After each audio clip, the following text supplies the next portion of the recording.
नहीं हुआ, आएगा अपने आएगा। हो गया live. Hi friends, good afternoon everybody. वैश्विक महामारी कोरोना से तो सब आदमी परेशान है, फिर भी बहुत स्टूडेंट का ऐसा कमेंट्स आ रहा था कि मैसेज आ रहा था कि सर लाइव क्लास स्टार्ट कीजिए, लाइव क्लास स्टार्ट कीजिए। तो आज हम लाइव लेके आए हैं और हर दिन 2 वीडियो लाइव लेके आएंगे। सिर्फ घर में बैठ के अपना रिवीजन करते रहिए, जितना पढ़ाया गया है उतना ही पढ़ाएंगे। सिर्फ आपको लाइव जो है लाइव के जरिए सिर्फ आपको रिवीजन करवा रहे हैं ताकि बहुत सारे टर्म आप भूले नहीं।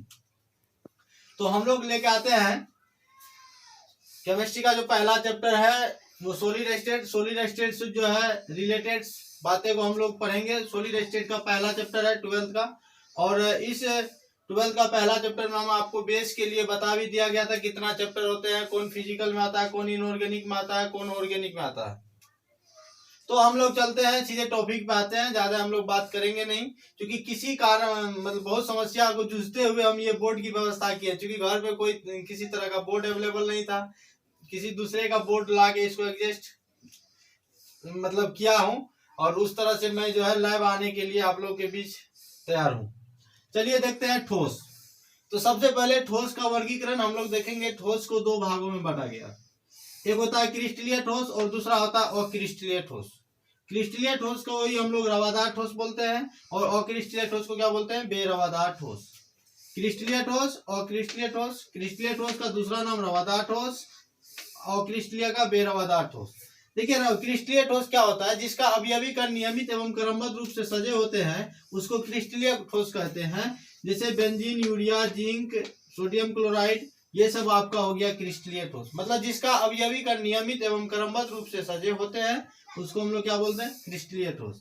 और जिसका अवयवी कण नियमित एवं क्रमबद्ध रूप से सजे हुए नहीं होते हैं उसको हम लोग बोलते हैं अक्रिस्टलीय ठोस। जैसे कांच हो, रबर हो, बहुलक हो। कांच का कोई भी टाइप हो, रबर हो, बहुलक हो, कांच, रबर, बहुलक में से छोड़ के जितना भी आपको आएगा वो होगा क्रिस्टलीय ठोस। और याद रखिएगा ये जो कांच है, कांच को हम लोग बोलते हैं अतिशीतित द्रव भी कहा जाता है। कांच को क्या कहा जाता है, अतिशीतित द्रव।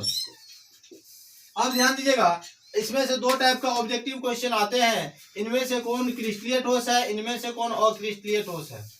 इनमें से कौन क्रिस्टलीय ठोस है तो आप कांच, रबर, बहुलक को छोड़कर जो भी ऑप्शन में आएगा उसको टिक कर दिएगा। बेंजीन, यूरिया, जिंक, ये सब आपका क्रिस्टलीय ठोस का उदाहरण है, और कांच, रबर, बहुलक जो है आपका कैसा है, और क्रिस्टलीय ठोस का उदाहरण है।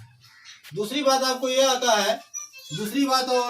आता है कि क्रिस्टलीय ठोस विषमदेशिक प्रकृति का होता है और अक्रिस्टलीय ठोस समदेशिक प्रकृति का होता है। अब ध्यान दीजिएगा, पूछेगा इनमें से कौन समदेशिक होगा तो अक्रिस्टलीय ठोस, इनमें से कौन विषमदेशिक होगा तो क्रिस्टलीय ठोस। फिर आ जाइए क्रिस्टलीय ठोस का वर्गीकरण। क्रिस्टलीय ठोस को 4 भागों में बांटा गया है, आयनिक ठोस, धात्विक ठोस, सहसंयोजक ठोस और आणविक ठोस। इसे 4 भागों में बांटा गया। पहला क्या है, आयनिक ठोस, दूसरा धात्विक ठोस, तीसरा सहसंयोजक ठोस, चौथा आणविक ठोस। देखिए आयनिक ठोस बना होता है आयन से। कौन चीज से बना होता है, आयन से। आयन 2 प्रकार के होते हैं, एक प्लस चार्ज होता है, एक क्या होता है, माइनस चार्ज होता है। एक प्लस चार्ज होता है, दूसरा क्या होता है, माइनस चार्ज होता है। कि पहले भाग ले रहा है जोड़ वाला है।